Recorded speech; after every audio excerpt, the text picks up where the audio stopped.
Assalamualaikum warahmatullahi wabarakatuh. Hello everyone, how are you today?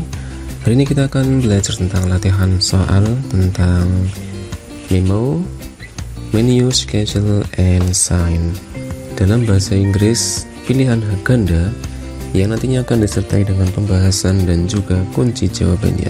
Jadi silakan ikuti videonya dan pahami materinya dengan baik. Oke?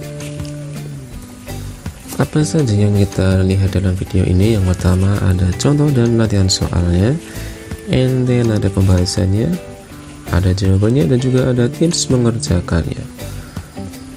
Oke, bismillahirrahmanirrahim. Let's pray first before studying. Ready? Okay, exercise number 1.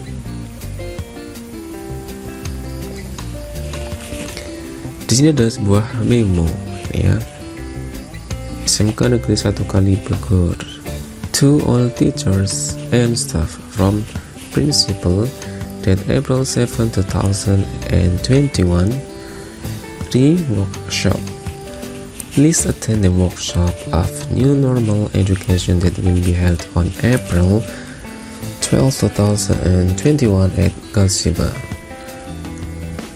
Considering the importance of the event, all teachers and staff must attend the workshop. Thanks, Principal. Okay, the question is, the memo is addressed to A. All teachers only, B. Principal, C. All staff only, D. All teachers and staff. Oke, kita masuk ke pembahasannya. Keywordnya adalah the memo is addressed to, yang artinya adalah memo ini ditujukan kepada siapa, ya, to. Maka kita harus mencari keywordnya, yaitu kepada, to. Nah, untuk siapa? All teachers and staff.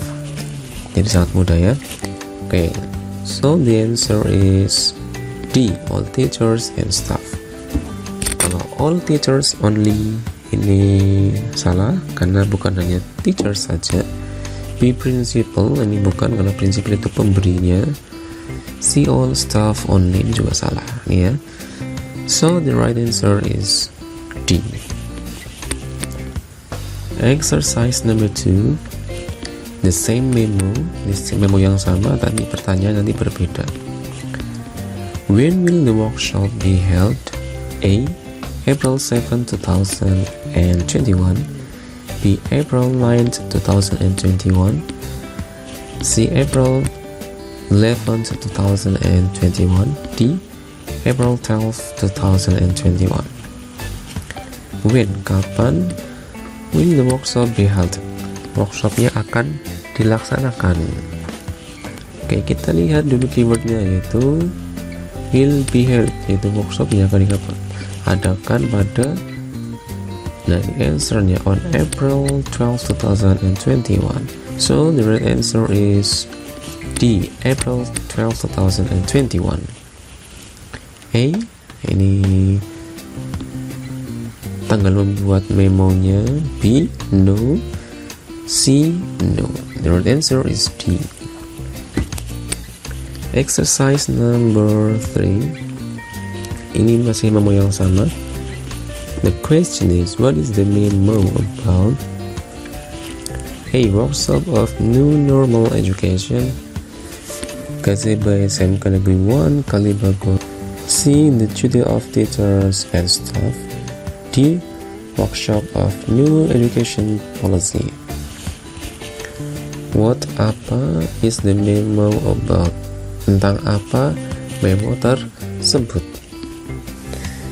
Ini ada ri itu berarti subjeknya atau topik dari memo tersebut. Ini keywordnya, ya. Maka answernya adalah tentang workshop. Nah, workshop apa? Workshop of New Normal Education. A, workshop of New Normal Education. Ini sudah jelas jawabannya, ya. Kalau yang B, no. C juga the duty of teachers and staff juga no. D, workshop of New Education Policy, ini bukan, ya. Jadi yang tepat adalah yang A. Exercise number 4. Okay, here there is a menu. How many items menu are for the main course? A. 4 items menu. B. 6 items menu. C. 8 items menu. D. 10 items menu. Ini ada how many, yaitu berapa banyak items. Menu are for the main course. Ada berapa item menu untuk main course atau menu utama. Oke, kita lihat keywordnya itu main course. Maka ada berapa menu di situ? Kita hitung 1, 2, 3 sampai bawah. Itu ada 10 items menu. Ini ya. Jadi silakan dihitung saja ada berapa menu yang ditawarkan pada main course. Kalau 4 itu no, 6 juga no, 8 juga no.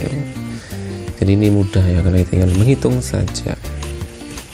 Exercise number 5, in the same menu. How much should you pay for vegetables pasta? A. 27,000 rupiah. B. 30,000 rupiah. C. 40,000 rupiah. D. 42,000 rupiah. Ini how much berarti seberapa harganya atau berapa banyak. Should you pay for vegetables pasta? Nah, kita harus tarik dalam menu itu yang ada tulisan vegetables pasta. Oke, disitu sudah ketemu ya keywordnya. Nah, harganya berapa? Ini answernya berarti 40,000. Berarti 40,000 rupiah. So the right answer is C. 40,000. A no, B no, and D no. Ini juga mudah ya, yang penting kita tahu keywordnya. Exercise number 6, the same menu. And the question is, if you order vegetable salad for the appetizer, tom yum fried rice for the main course, and tom yum goong for the soup, how much does it cost? A. 102,000, 150 rupiah. B. 104,250 rupiah. C. 104,350 rupiah. D. 105,250 rupiah. Jadi di sini ada berapa harga, how much does it cost. Nah, ini keywordnya. Nah, kita coba perhatikan dulu. If you order vegetable salad, jika kamu memesan vegetable salad untuk menu pembuka, tom yum fried rice untuk menu utama, dan tom yum goong for the soup, maka totalnya berapa jadinya? Kita lihat di menunya. Ini ya, vegetable salad itu ada 27,000 rupiah, and then for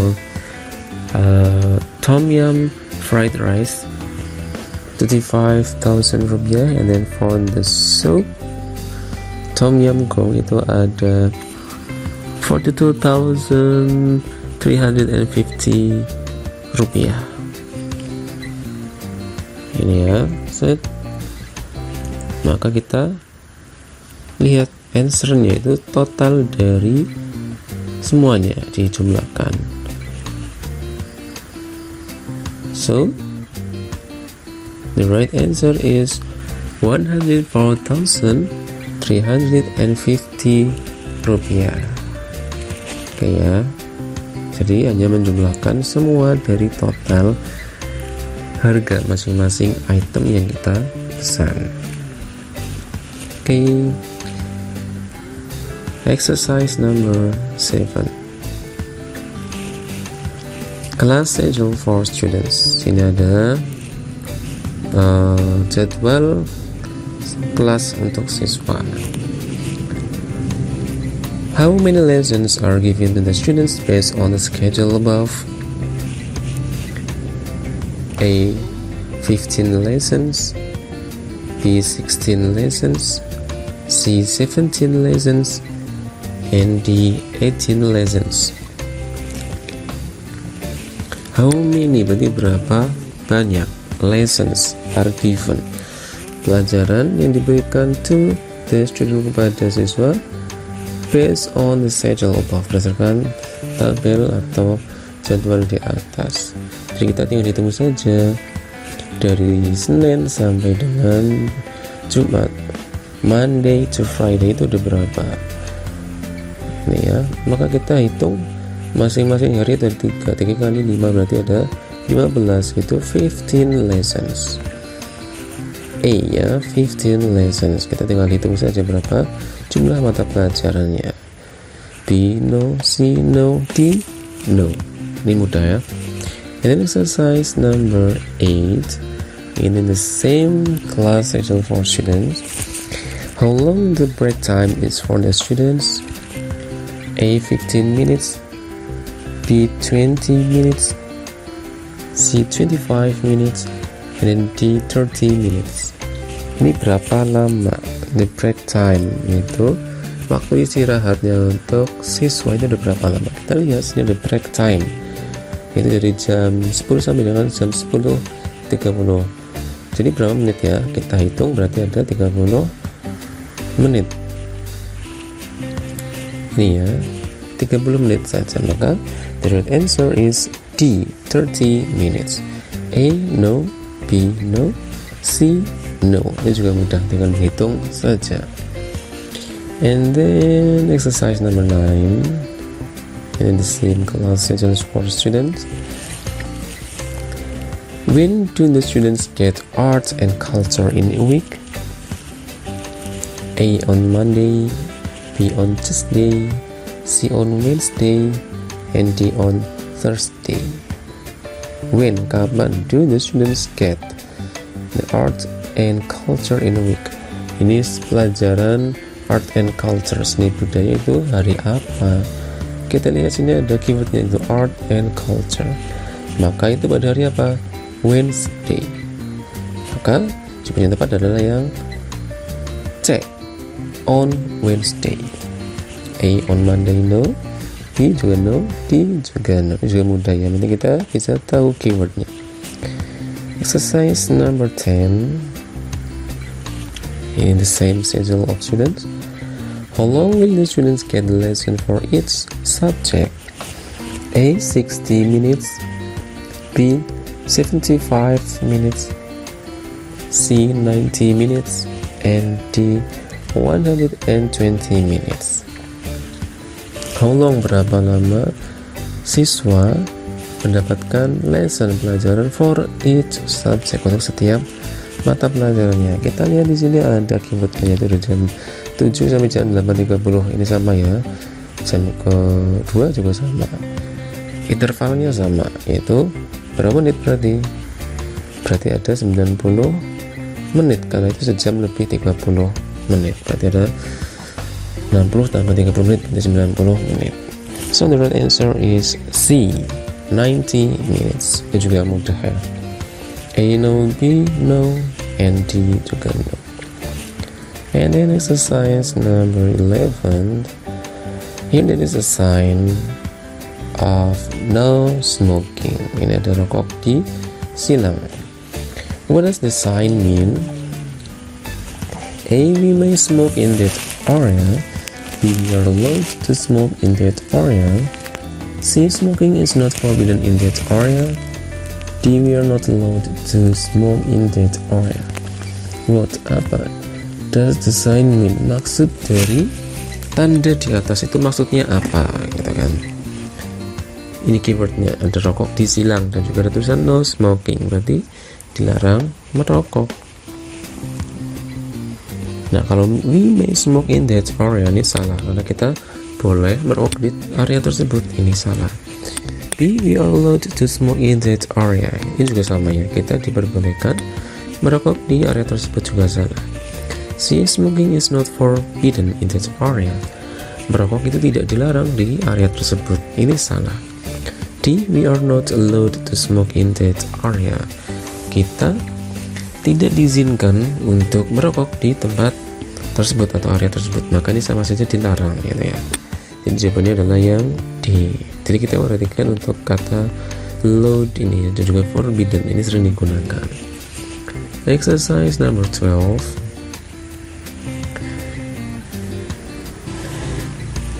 Ini ada gambar toilet di silang dan ada tulisan don't use this toilet, it's being repaired, thank you.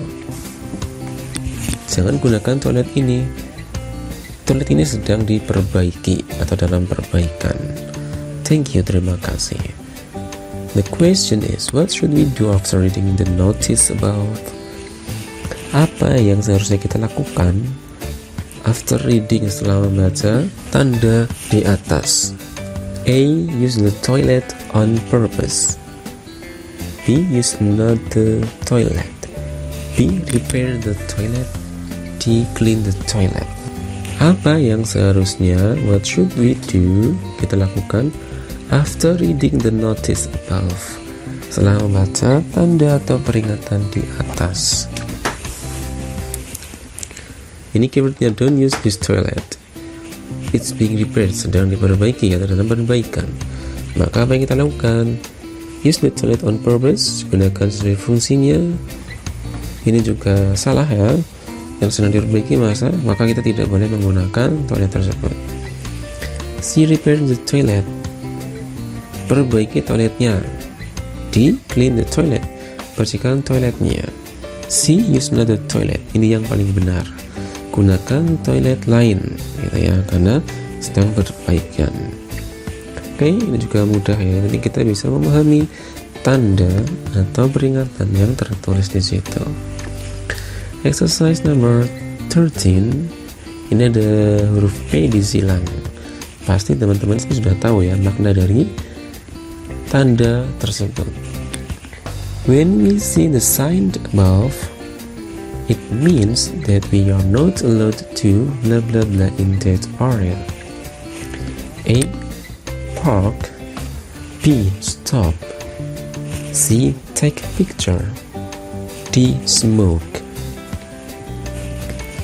Ketika kita melihat tanda di atas, when we see the sign above, it means that we are not allowed to, ini keywordnya ya, kita dilarang untuk dilarang apa? Ini keywordnya, pasti teman-teman sudah tahu, yaitu park, dilarang parkir di area tersebut.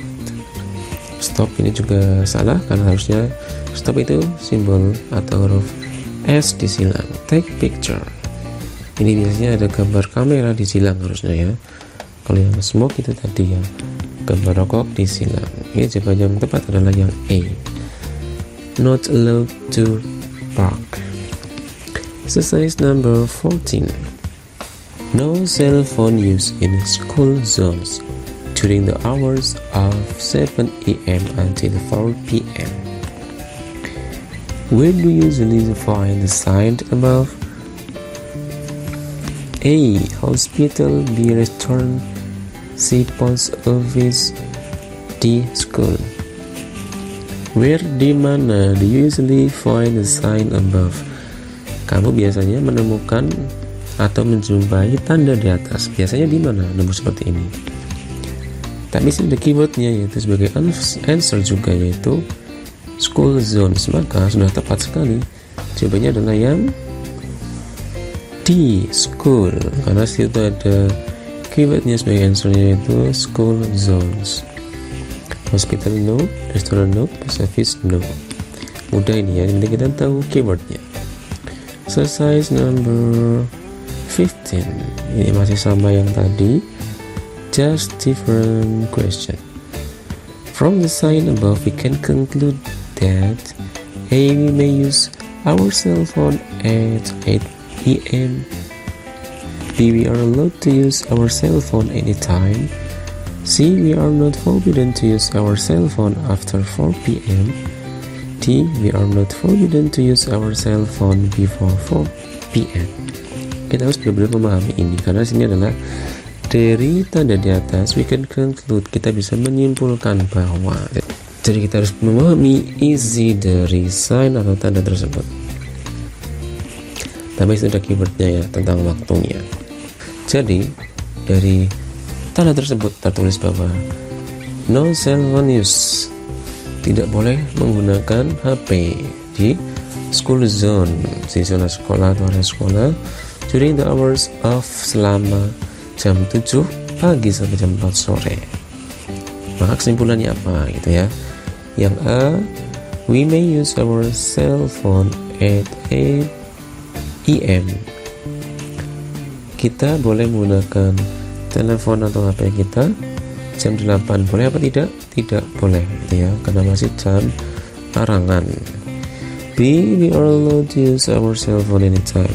Kita diperbolehkan menggunakan HP kita kapanpun. Ini juga salah.